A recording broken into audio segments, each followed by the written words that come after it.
Hey guys, a very good evening to all my crypto believers. So, have you been curious about what's happening in the market? Don't you worry, the Coinmarks got you covered. You can also stay crypto dated by listening to our news podcast. We've left the link for you in the description box below. Okay, so before starting with the updates, let's quickly quote today's headlines.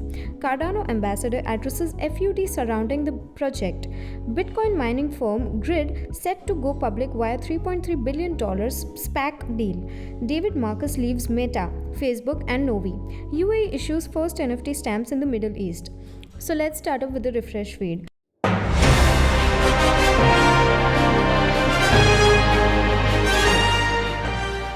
Firstly, Cardano has been the subject of some severe FUD in recent weeks, which has had a negative impact on the digital assets valuation.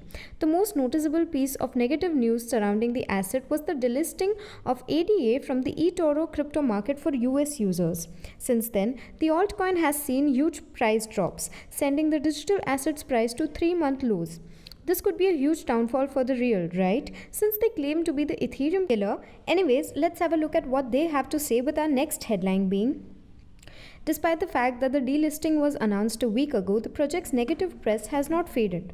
This has spurred a Cardano advocate to take action, which has resulted in a breakdown of why the digital assets FUD persists.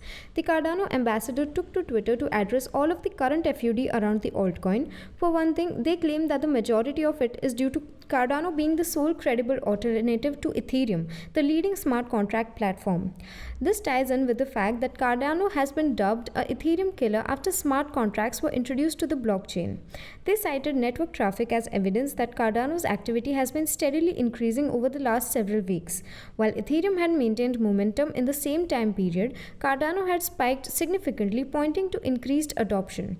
Yet, the market continued to treat the digital asset like it is a falling project.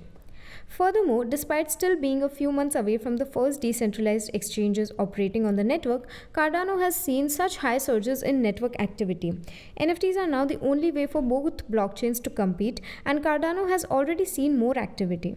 The ambassador concluded the Twitter discussion by stating that since its inception, the network has not been given the benefit of the doubt.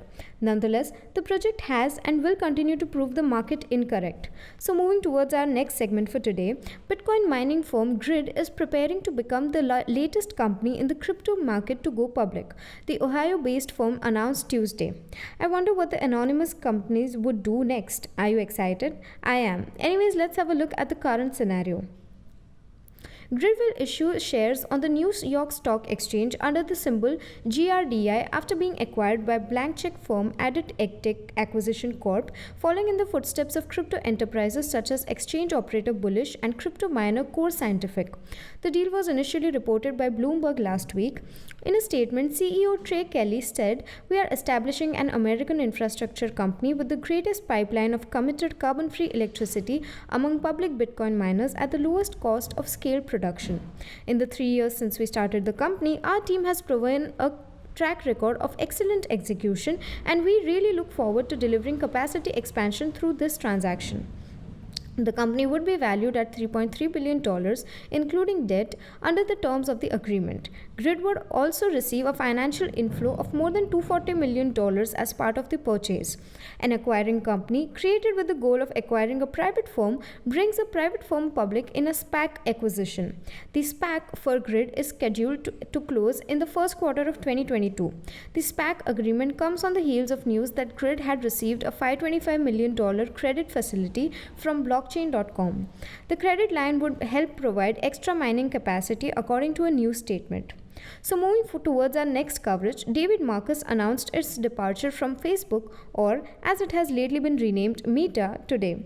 Marcus has been in charge of Facebook's Novi cryptocurrency wallet and other payment tools for the past few years.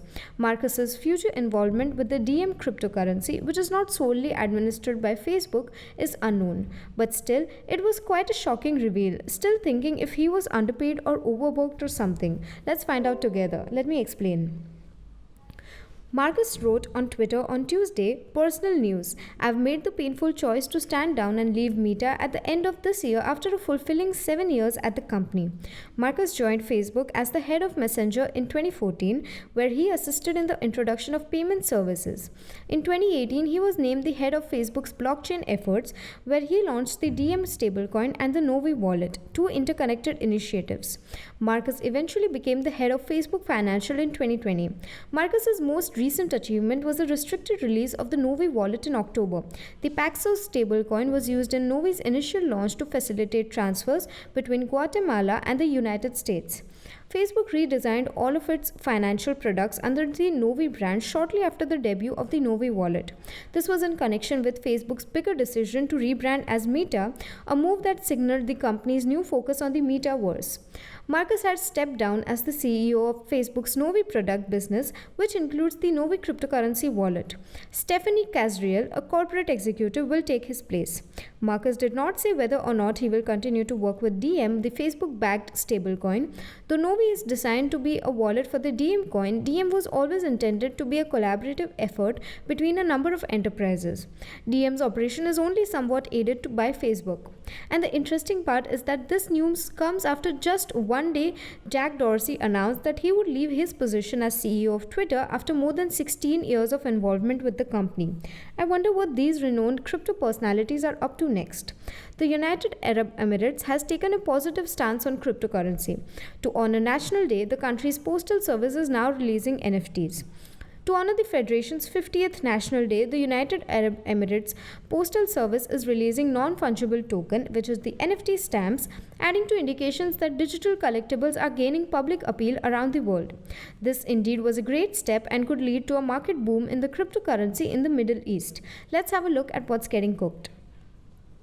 The Emirates Post Group, or EPG, revealed this week that it is the first postal body in the Middle East and North Africa to issue digital collectible stamps. The new stamps are blockchain-based digital twins that will be marketed as digital collectibles linked to their physical counterparts and will be unveiled on December 2nd, national holiday. A total of 4 stamps will be printed, each with a unique design based on a national subject. After scanning a QR code printed on the card, buyers will be able to see the digital design connected to the real stamp they purchased. Users must scan a QR code hidden beneath the card to unblock the digital item on the blockchain. According to EPG CEO Abdullah Mohammed Al Ashram, embracing NFTs is in line with the company's objective of becoming more digitally focused. EPG is exploring how the introduction of blockchain technology might streamline and enhance our processes and provide other competitive benefits in the wake of the COVID-19 outbreak. When questioned if the NFT stamps are a one-time dive into blockchain or part of a larger strategy to embrace the new technology, Al Ashram indicated EPG intends to release more digital stamps in the future. The use of the most up-to-date digital technologies in our operations also caters to the technological savvy age that seeks digitally accessible services. We're working on new NFT stamps as part of our attempts to bridge the gap between traditional postal stamps and the digital world. The United Arab Emirates has taken a progressive stance on blockchain technology and digital assets, with local regulators pushing for a plethora of crypto-friendly policies. Local officials in Dubai's economic free zone adopted a new legislative framework in September that supports cryptocurrency trading and related activities, potentially paving the way for wider acceptance and innovation in the emirate. So we will now wind up with the assessment for today evening and meet you all tomorrow with even more interesting stuff. Until then, you may consider joining our Telegram channel for free crypto signals. Visit our blog linked below for guides, reviews and tutorials, and subscribe to the channel and get daily updates about the crypto market. Lastly, with this little favor of CoinMonks, we hope you stay updated. Thanks for watching and have a nice day ahead.